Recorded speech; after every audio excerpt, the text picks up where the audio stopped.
सिल्लोड तालुक्यातील उंडणगाव येथे 11 वर्षाच्या चिमुकल्याचा विजेचा धक्का लागून झाला जागीच मृत्यू. अजिंठा पोलिसांनी घेतली नोंद. आज सोमवार 20 एप्रिल रोजी दुपारी 2 वाजता माध्यमांना माहिती देण्यात आली की रविवारी सकाळी नळाला पाणी आलं असता सदरील मोटर लावण्याच्या गडबडमध्ये उंडणगाव येथे एका 11 वर्षाच्या मुलाचा करंट लागून दुर्दैवी मृत्यू झाल्याची घटना उंडणगाव येथे घडली आहे.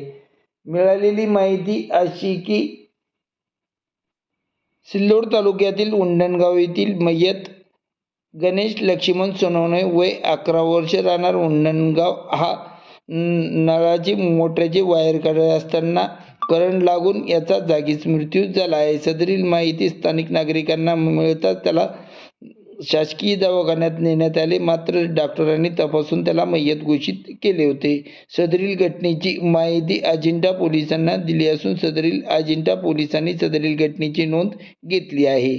अशी माहिती आज रोजी माध्यमांना सदरील माहिती देण्यात आली आहे.